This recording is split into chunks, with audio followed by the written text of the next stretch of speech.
Assalamualaikum warahmatullahi wabarakatuh. Puji syukur Alhamdulillah pada kali ini saya bisa kembali memberikan materi pada mata kuliah komunikasi bisnis. Untuk materi kali ini saya akan menyajikan tentang bab penyusunan bisnis. Ya, bagaimana nanti kita akan melakukan penyusunan pesan bisnis dalam sebuah komunikasi bisnis.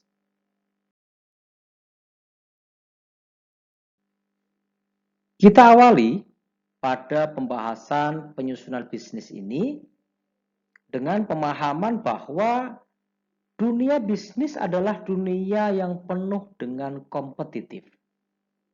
Bagaimana tidak? Minat untuk menjalankan bisnis sangat besar, bahkan sangat banyak ya yang menjalankan bisnis di bidang yang sama. Salah satu hal yang harus diperhatikan pelaku bisnis untuk dapat menciptakan nilai tambah perusahaan adalah pesan bisnis itu sendiri.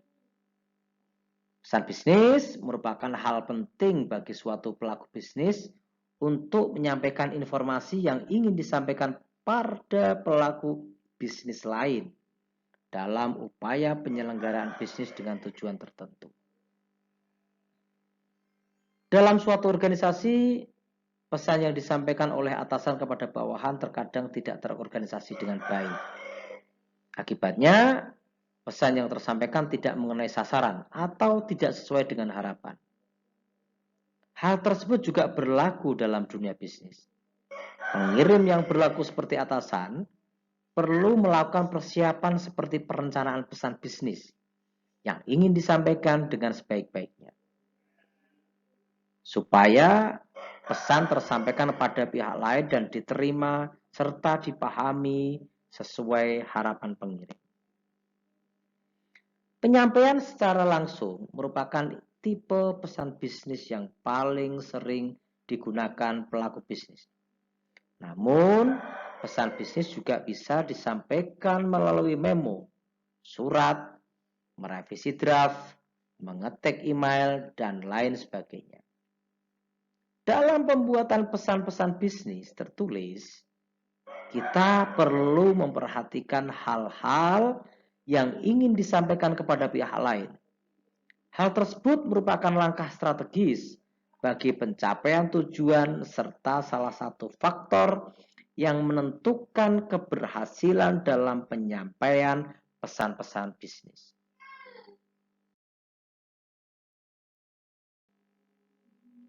Hubungan dalam dunia bisnis pada dasarnya memang untuk memperoleh keuntungan. Namun terkadang pelaku bisnis juga perlu menjalin relasi secara personal dengan rekan bisnisnya tanpa mempertimbangkan benefit dalam hubungan tersebut. Dalam hal penyusunan pesan bisnis dibutuhkan suatu kreativitas. Agar menarik perhatian, mudah dibaca dan mudah dipahami. Agar pesan-pesan bisnis dapat menjadi komunikasi yang efektif, maka diperlukan pemahaman terhadap proses penyusunan pesan bisnis dalam sebuah komunikasi bisnis. Pada dasarnya ada tiga tahap atau 3 macam dalam proses penyusunan pesan bisnis. Yang pertama adalah perencanaan pesan. Ya, ini perlu diperhatikan dalam penyampaian sebuah pesan bisnis. Sedang yang kedua adalah pengorganisasian pesan. Ya, mengorganisasi pesan-pesan secara baik adalah suatu tantangan gitu bagi seorang komunikator. Sedangkan yang ketiga adalah revisi pesan. Tahap revisi ini diperlukan untuk menjamin bahwa pesan bisnis yang telah direncanakan dan disusun tidak terjadi kesalahan, kekurangan, kelebihan, atau ketidaktepatan bagi komunikator. Kita coba kupas satu persatu pada tahapan-tahapan penyusunan pesan bisnis. Yang pertama adalah perencanaan pesan dalam sebuah penyusunan pesan bisnis. Perencanaan merupakan tahap pertama yang perlu diperhatikan dalam penyampaian pesan bisnis. Pada fase perencanaan, perlu memperhatikan beberapa hal penting mendasar dari suatu pesan yang ingin dikomunikasikan.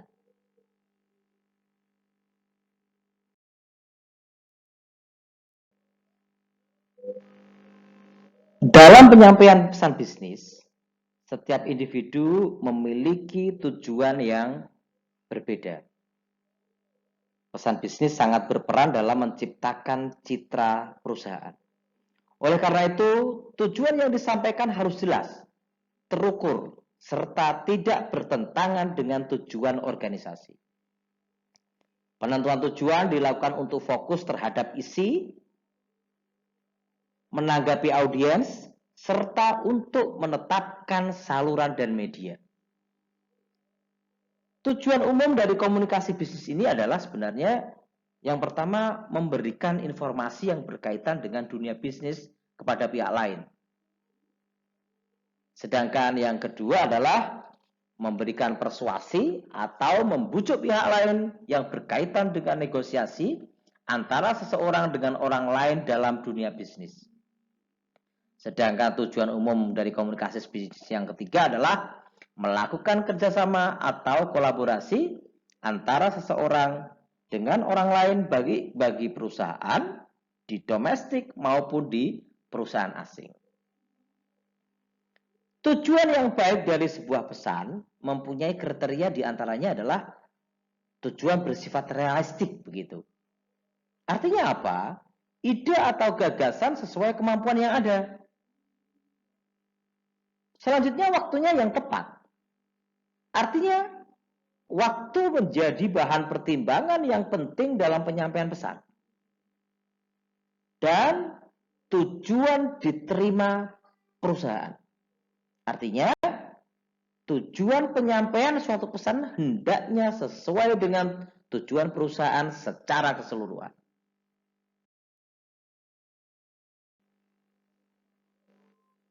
Selanjutnya kita akan membahas tentang analisis audiens.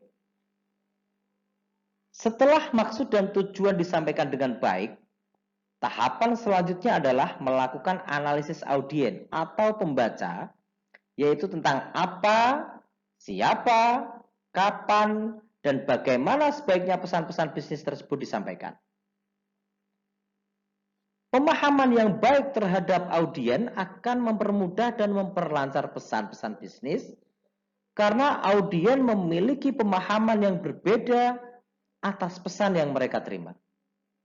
Berikut akan saya sampaikan hal-hal yang perlu kita perhatikan untuk melakukan analisis terhadap audiens. Ada 4 nanti. Yang pertama adalah mengembangkan profil audiens. Di sini kita coba kupas siapakah audiensnya, informasi apa yang telah mereka miliki, seberapa banyak informasi yang mereka butuhkan, itu harus kita kupas dulu. Kita analisis dulu. Selanjutnya dalam mengembangkan profil audiens ini juga kita coba lihat informasi teknikal apa yang mereka pahami dari seorang audiens. Apa atau bagaimana sikap mereka terhadap pesan. Kita analisis juga apa hubungan komunikator dengan audiens, serta tindakan apa yang diharapkan dari audiens setelah menerima pesan. Itu penting dalam mengembangkan profil dari audiens. Sedangkan yang kedua yang harus kita lakukan dalam melakukan analisis terhadap audiens adalah memuaskan kebutuhan informasi audiens ya, dengan cara temukan apa yang ingin mereka ketahui dari audiens tersebut. Dan yang tak kalah pentingnya adalah antisipasi pertanyaan yang tidak diungkapkan. Berikan semua informasi yang dibutuhkan. Selanjutnya, yakinkan juga bahwa informasi tersebut akurat. Tekankan juga ide-ide yang paling menarik dari audiens. Itu beberapa langkah-langkah ya, langkah-langkah analisis untuk memuaskan kebutuhan informasi audiens. Sedangkan yang ketiga adalah memuaskan kebutuhan emosional audiens agar informasi dapat diterima dengan mudah. Nah, agar informasi tersebut dapat diterima dengan mudah, maka perlu adanya pendekatan rasional, yaitu dengan memberikan alasan yang rasional atau masuk akal. Dan juga perlu dilakukan pendekatan emosional, yaitu dimaksudkan untuk memotivasi audiens agar mengubah perilakunya. Sedangkan yang keempat adalah memuaskan kebutuhan praktikal audiens. Nah, untuk memuaskan kebutuhan praktikal audiens ini dapat dilakukan dengan cara yang pertama adalah pesan harus dibuat seringkas mungkin. Jika pesan ditulis ya dengan panjang, perlu dibuat poin-poin sehingga mudah dipahami oleh audiens dan alur urutannya harus jelas. Dan misal atau jika pesan disampaikan secara lisan, struktur pesan harus disusun runtut dan ide pokok harus dinyatakan secara jelas dan logis. Dan perlu dilakukan penggunaan alat-alat bantu komunikasi lisan secara cermat.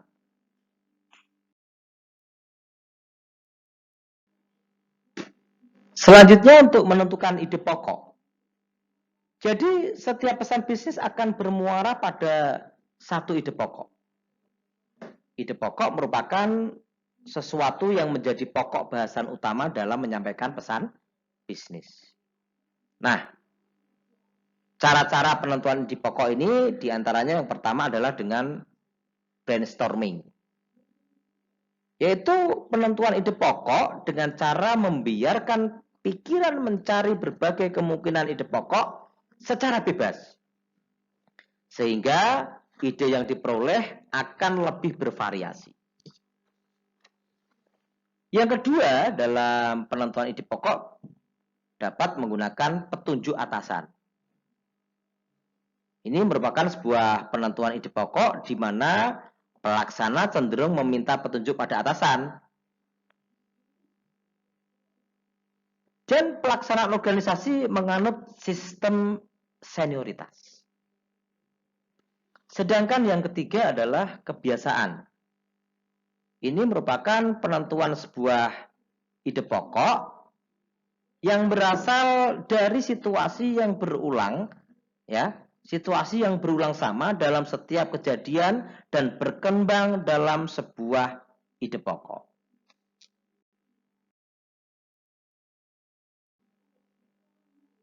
Berikutnya yang kedua dari cara-cara menentukan ide pokok adalah pembatasan cakupan. Ya. Pembatasan cakupan ini menyangkut panjang maupun kedalaman isi pesan. Alasan dilakukannya pembatasan cakupan adalah membuat pesan yang umum menjadi pesan yang spesifik. Serta keterbatasan manusia dalam penerimaan pesan. Itu adalah alasan dilakukan pembatasan cakupan. Sedangkan yang ketiga dari penentuan ide pokok adalah faktor-faktor yang harus mempengaruhi yang mempengaruhi penerimaan pesan oleh audiens. Nah, faktor-faktor ini diantaranya adalah kemampuan audiens untuk memahami pesan yang diinformasikan. Pengetahuan audiens tentang topik yang diinformasikan, gangguan yang terjadi pada saat pengiriman pesan kepada audiens, kredibilitas komunikatornya, serta waktu. Itu adalah faktor-faktor yang mempengaruhi penerimaan pesan oleh audiens. Syarat penerimaan pesan, ya, syarat penerimaan pesan ini juga menjadi faktor-faktor penting. Nah, syarat penerimaan pesan ini antara lain adalah harus menggunakan kata-kata yang singkat. ide pokok dari pesan disesuaikan dengan waktu yang tersedia. Ide pokok yang disampaikan juga harus mudah dipahami, dimengerti, dan diterima oleh audiens. Yang tak kalah pentingnya adalah poin-poin penting jangan sampai terabaikan.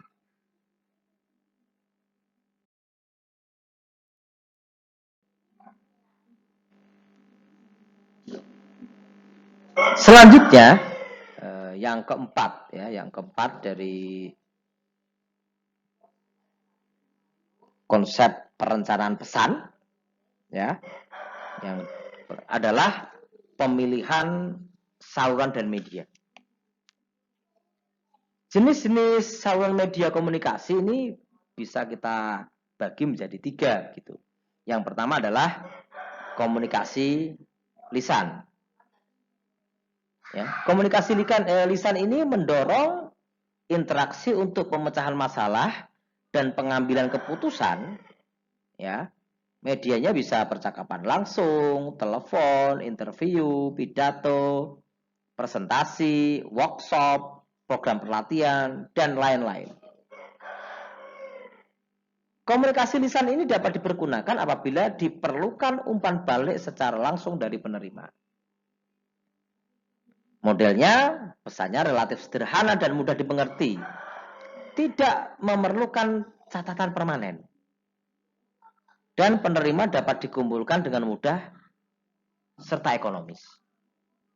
Nah, kelebihan dari komunikasi lisan ini adalah mampu memberikan umpan balik dengan segera dan secara langsung.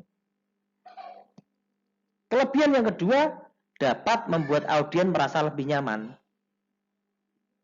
Kelebihan lainnya dari komunikasi lisan adalah lebih sesuai untuk menyampaikan informasi yang kontroversial.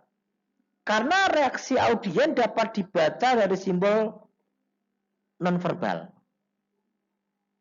Nah, juga yang tak kalah penting adalah kelebihan komunikasi lisan lebih bersifat ekonomis, serta dapat digunakan untuk menyampaikan pesan yang sifatnya sederhana. Saluran media yang kedua adalah saluran media tertulis. Ini medianya bisa melalui surat, memo, laporan, proposal, dan lain-lain. Ini tepat digunakan bila tidak diperlukan umpan balik secara langsung dari penerima. Pesannya juga bisa terinci dan kompleks gitu. Nah, dalam perencanaan pesan tertulis ini memerlukan perencanaan yang seksama serta memerlukan catatan permanen. Yang harus diperhatikan adalah penerimanya bisa dalam jumlah yang banyak. Dan ini juga akan tepat jika penerima sulit dijangkau karena tersebar secara geografis di luar wilayah misalnya, bahkan lintas wilayah, lintas geografis. Dan pesan tertulis ini ingin juga digunakan untuk meminimalkan peluang distorsi. Distorsi. Nah, kelebihannya apa dari pesan tertulis ini? Komunikator mempunyai kesempatan untuk merencanakan terlebih dahulu pesan yang akan disampaikan, serta dapat mengendalikannya. Kelebihan yang lain dapat digunakan untuk menyampaikan pesan yang sifatnya kompleks. Nah, media tertulis ini juga dapat digunakan untuk menyampaikan pesan kepada audiens yang jumlahnya banyak dan menyebar, sebagaimana yang saya sampaikan tadi. Terus, kelebihan yang selanjutnya adalah catatan permanen yang digunakan untuk menyampaikan pesan sangat berguna, sangat berguna sebagai referensi atau bukti di masa yang akan datang. Saluran media yang berikutnya adalah saluran media elektronik. Saat ini sudah mulai tren pemanfaatan saluran media elektronik. Medianya bisa melalui fax, email, voicemail, telepon conference, video conference, dan lain sebagainya.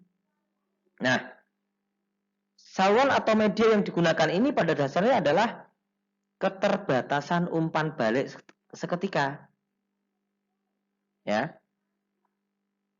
Terus yang berikutnya adalah penggunaan bahasa alamiah untuk menyampaikan hal-hal yang bersifat pelik. Terus berikutnya adalah kemampuan ya untuk menyampaikan isyarat-isyarat ganda. Seperti gerakan tubuh, raut wajah, nada suara, begitu. Nah, ini adalah beberapa hal-hal yang perlu diperhatikan dalam penyampaian pesan kalau itu bersifat elektronik ya. Tadi ya, fax, email, itu kan nggak bisa melihat isyarat, bahasa tubuh, gerakan tubuh, raut wajah, nada suara. Ya, terbatas juga tadi, umpan balik seketikanya nggak bisa itu, pakai fax, pakai email. Tapi yang perlu menjadi catatan, ketika itu bisa menggunakannya adalah telekonferensi, video conference, itu tidak berlaku. Karena dengan menggunakan telekonferensi, video conference, sudah bisa membantu atau bahkan sudah bisa mengatasi permasalahan-permasalahan komunikasi. Karena bisa bertatap muka, walaupun tidak langsung, walaupun dengan menggunakan media online. Berikutnya kita akan membahas pada tahap kedua dari penyusunan pesan bisnis adalah pengorganisasian pesan.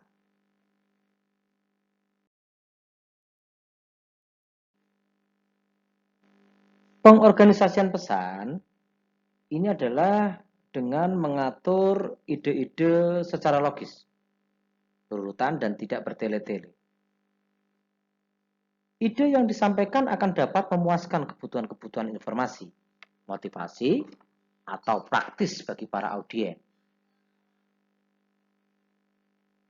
Untuk dapat mengorganisasi pesan-pesan secara baik, ada 4 hal ya yang harus diperhatikan, yaitu subjek dan tujuan haruslah jelas.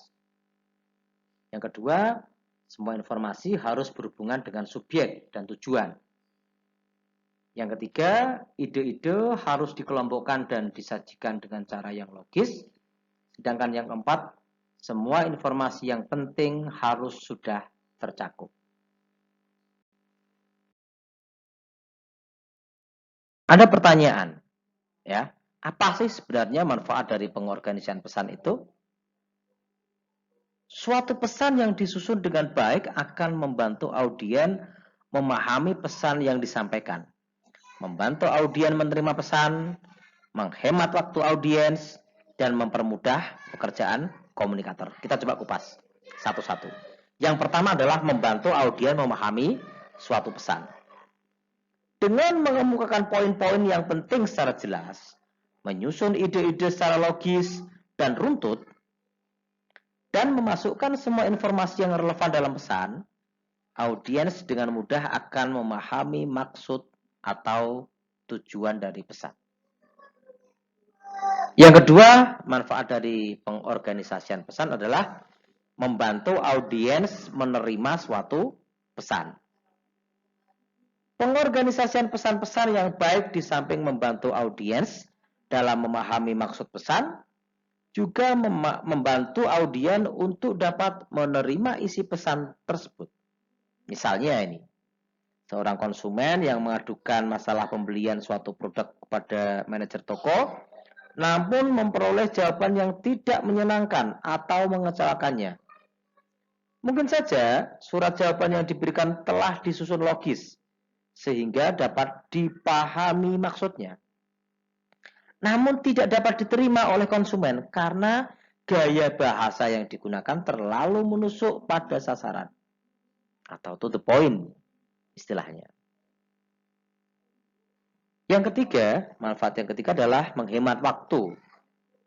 Apabila suatu pesan tidak terorganisasi dengan baik, penyampaiannya akan menghabiskan waktu audiens. Mengapa demikian? Salah satu tujuan pengorganisasian pesan-pesan yang baik adalah penyampaian informasi atau ide-ide yang relevan saja. Dengan hanya menyampaikan informasi yang relevan, waktu audiens akan dapat dihemat. Di samping itu, audiens dapat dengan mudah mengikuti alur pemikiran pesan yang disampaikan tanpa harus memeras otak dan mengerutkan dahi. Yang keempat dari manfaat pengorganisasian pesan adalah mempermudah pekerjaan komunikator. Pengorganisasian pesan-pesan yang baik dapat membantu pekerjaan komunikator sehingga dapat selesai lebih cepat dan hemat waktu. Hal ini apa? Ya, hal ini merupakan faktor yang sangat penting dalam dunia bisnis, di mana penyelesaian pekerjaan berjalan dengan baik, cepat, dan efisien. Dengan mengetahui apa yang ingin disampaikan dan mengetahui cara penyampaikannya, rasa percaya diri komunikator akan meningkat. Semakin tinggi rasa percaya diri komunikator, semakin cepat dan efisien ia dalam menyelesaikan pekerjaan.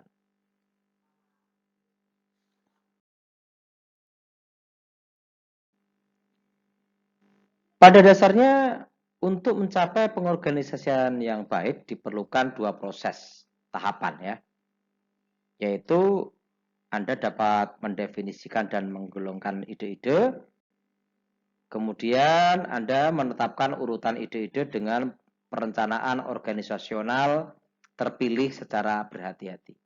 Kita coba kupas satu persatu ya. Yang pertama adalah mendefinisikan dan mengelompokkan ide-ide. Memutuskan apa yang harus dikatakan adalah masalah mendasar bagi setiap komunikator yang harus dipecahkan. Jika materinya memang lemah, tidak memiliki suatu gaya yang menarik, maka akan mengaburkan fakta dan yang ada. Cepat atau lambat, audien akan menyimpulkan bahwa Anda benar-benar tidak mempunyai sesuatu yang bernilai sedikit pun. Apakah Anda menelepon, membuat 3 paragraf surat, atau menulis laporan 200 halaman misalnya, Anda akan mulai dengan mendefinisikan isi materinya. Semakin panjang dan semakin kompleks, maka semakin penting pada tahapan ini. Apabila misalnya kita menyusun sebuah pesan yang panjang dan kompleks, maka outline sangat diperlukan dan menjadi penting artinya. Mengapa demikian? Hal ini karena dengan adanya outline akan membantu kita memvisualisasikan hubungan antara bagian yang satu dengan bagian yang lainnya. Di samping itu, outline juga akan menuntun kita untuk mengkomunikasikan ide-ide dengan cara yang lebih sistematik, efisien, dan efektif. Melalui perencanaan yang baik, outline akan membantu kita mengekspresikan transisi antara ide-ide, sehingga audiens akan mengerti dan memahami pola pemikiran kita. Itu dalam menyusun suatu outline, ada tiga golongan yang harus kita perhatikan. Ya, yang pertama adalah mulailah dengan ide pokok. Ide pokok ini akan membantu kita dalam menetapkan tujuan dan strategi umum dari suatu pesan. Ide pokok tersebut dapat dirangkum dalam dua hal ya, yaitu apa yang kita inginkan terhadap audien untuk melakukannya dan memikirkannya, serta yang kedua adalah alasan yang mendasar mengapa mereka harus melakukan atau memikirkannya. Ide pokok ini merupakan titik awal untuk membuat sebuah outline. Yang kedua, nyatakan poin-poin pendukungnya penting. Ya, yang penting gitu. Setelah menetapkan ide pesan yang akan disampaikan, maka tahap ini adalah tahapan yang penting juga, yaitu menyusun poin-poin pendukung yang penting sebagai pendukung ide-ide pokok tersebut. Sedangkan yang ketiga adalah ilustrasi dengan bukti-bukti ya. Dalam tahap ketiga untuk penyusunan outline ini adalah tadi ilustrasi mengemukakan bukti-bukti yang berhasil dikumpulkan. Semakin banyak bukti-bukti yang dapat disajikan, maka outline yang kita buat akan menjadi semakin baik. Sedangkan yang kedua dari golongan ya, untuk membuat sebuah outline ya adalah menentukan urutan dengan rencana organisasional. Ini ada dua pendekatan, yaitu pendekatan langsung dan pendekatan tidak langsung. Pendekatan langsung atau direct approach ini sering disebut juga dengan istilah pendekatan deduktif, di mana ide pokok muncul paling awal, kemudian diikuti bukti-bukti pendukungnya. Ya, gunakan pendekatan ini bila reaksi audiens cenderung positif atau menyenangkan. Sedangkan pendekatan yang kedua adalah pendekatan tak langsung atau indirect approach. Ini dimungkinkan jika di mana bukti-bukti muncul terlebih dahulu, kemudian diikuti dengan ide-ide pokoknya. Nah, gunakan pendekatan ini bila reaksi audiens cenderung negatif atau tidak menyenangkan.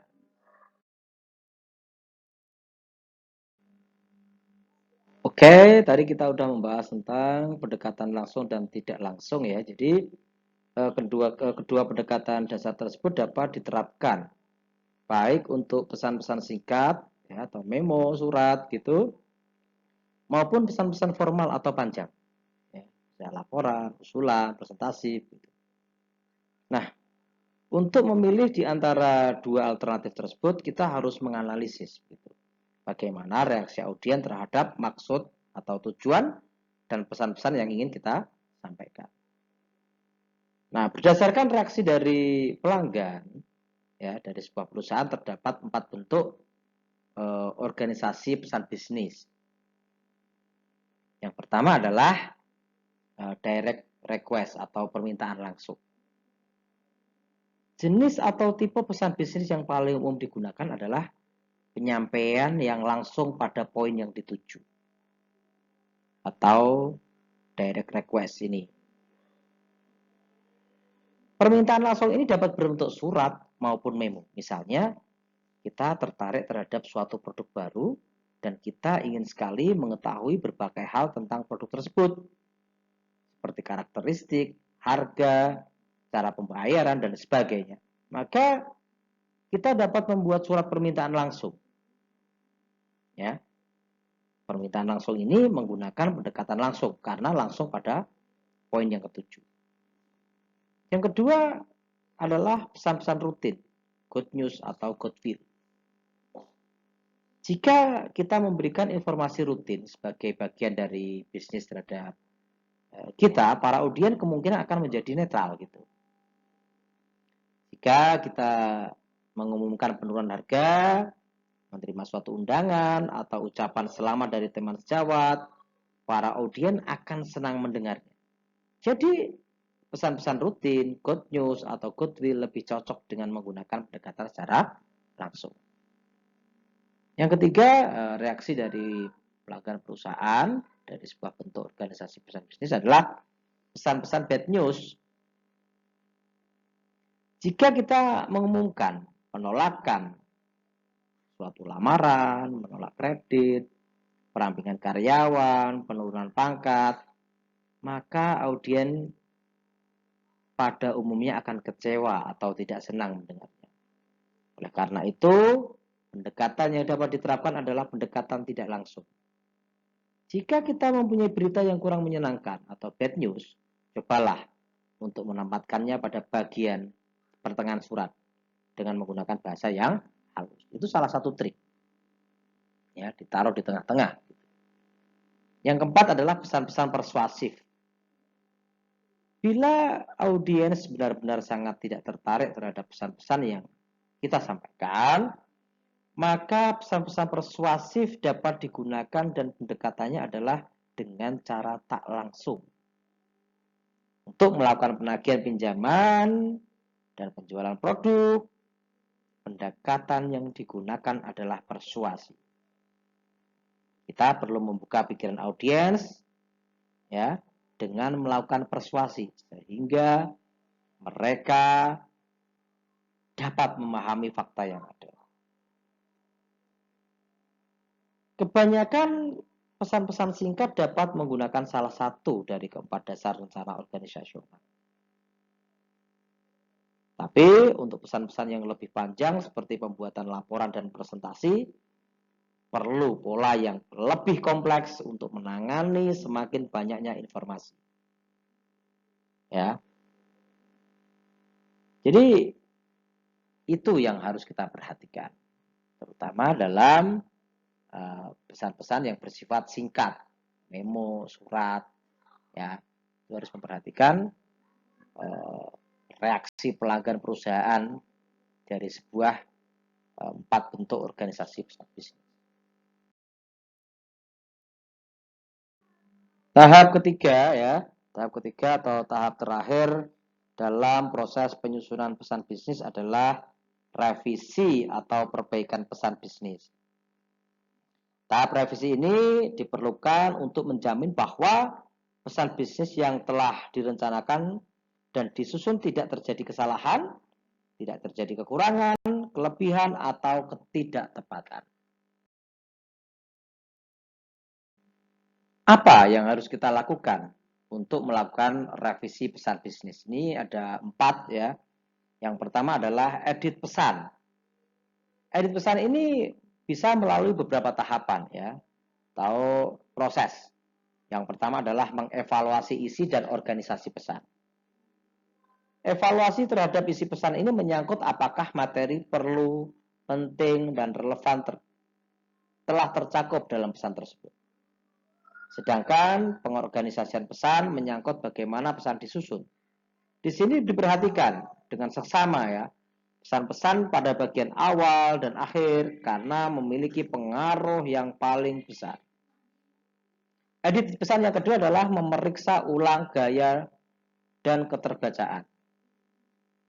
Yang perlu diperhatikan dalam tahap ini adalah menanyakan pada diri sendiri, apakah tekanan informasi yang tepat dalam menyampaikan pesan kepada audiens sudah tercapai.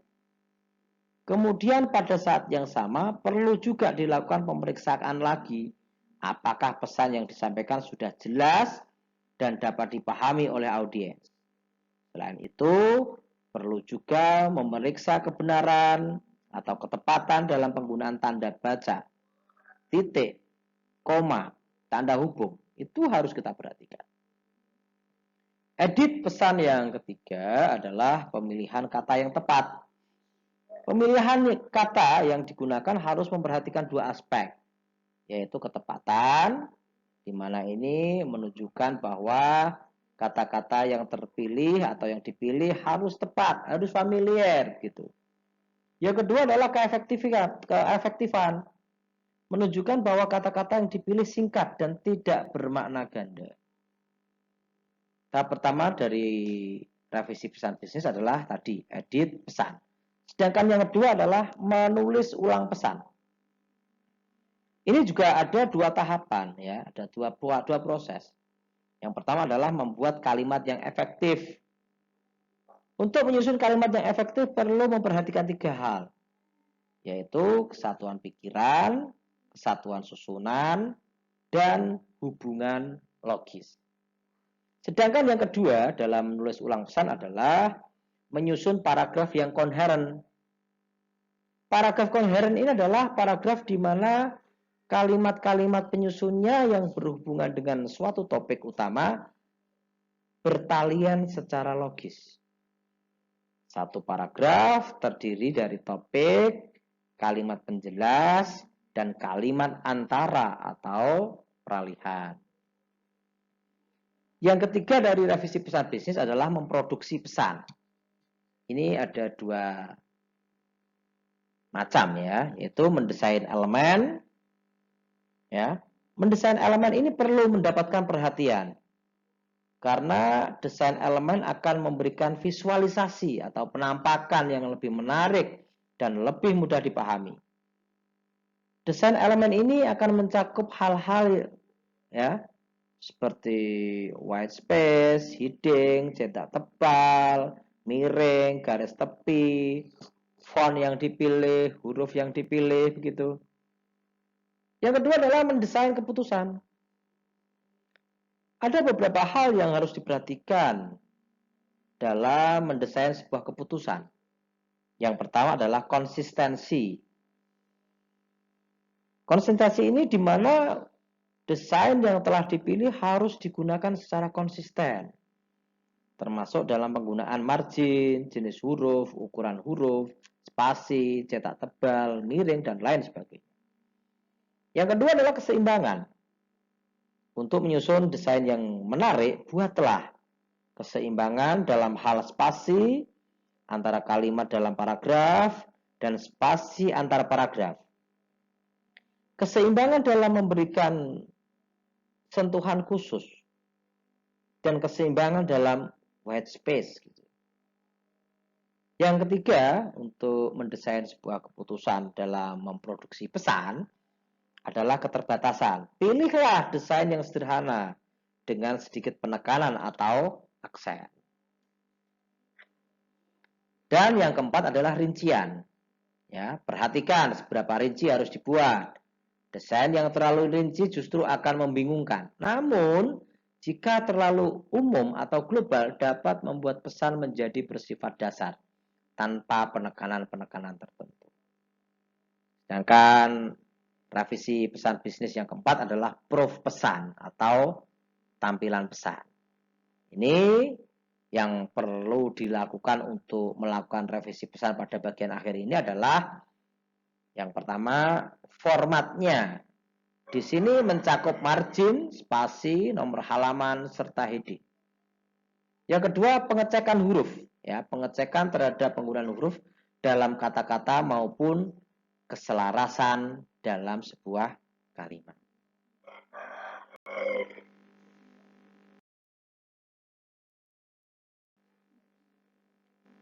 Dalam komunikasi bisnis sendiri, ada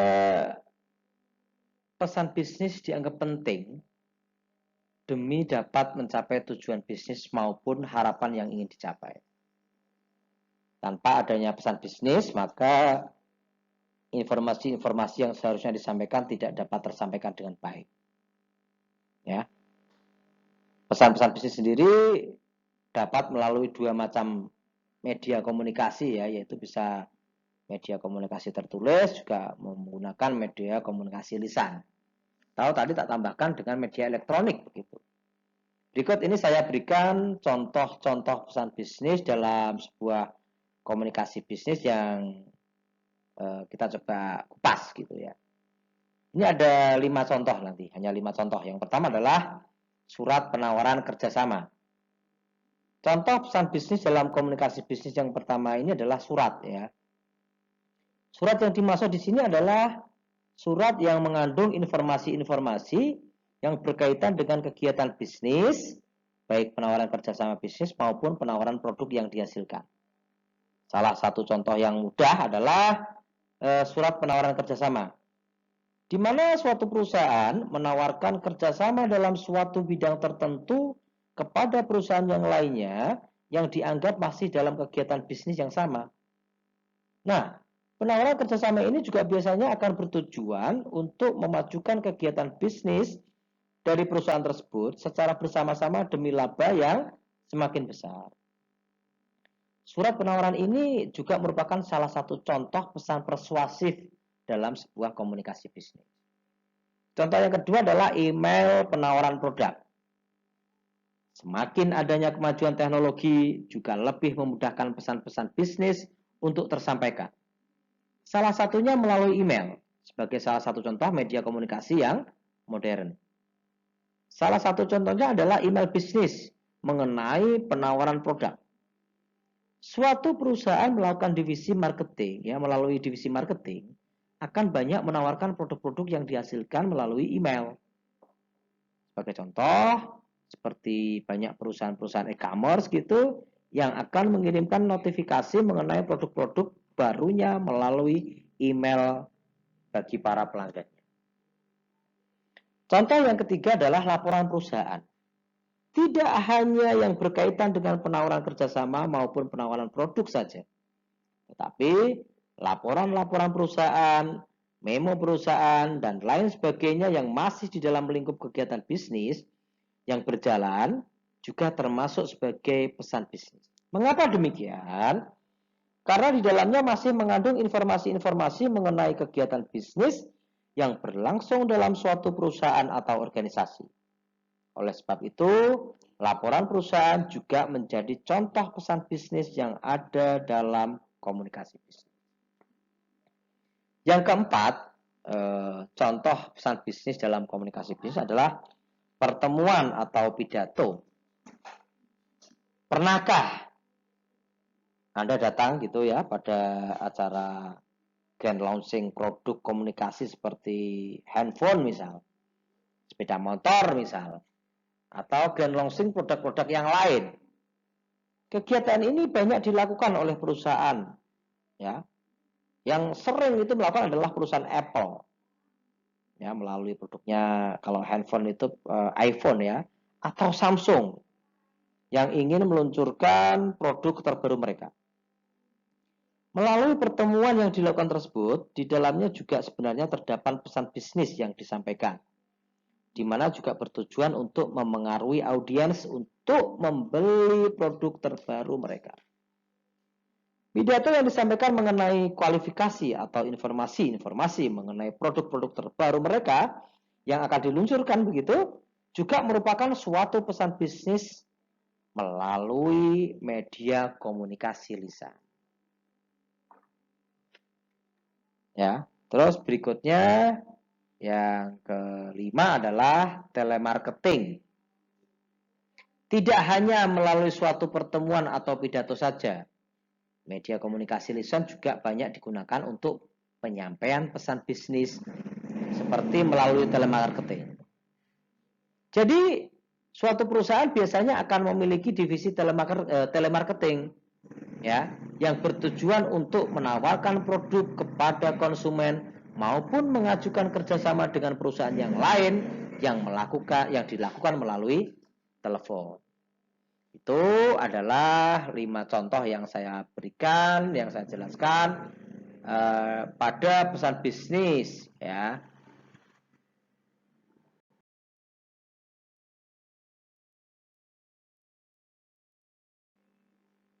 Demikian tadi paparan kami tentang penyusunan pesan bisnis dalam komunikasi bisnis. Semoga video ini bisa membawa manfaat bagi kita semuanya. Mohon maaf kalau ada yang masih dirasa kurang. Selebihnya, terima kasih.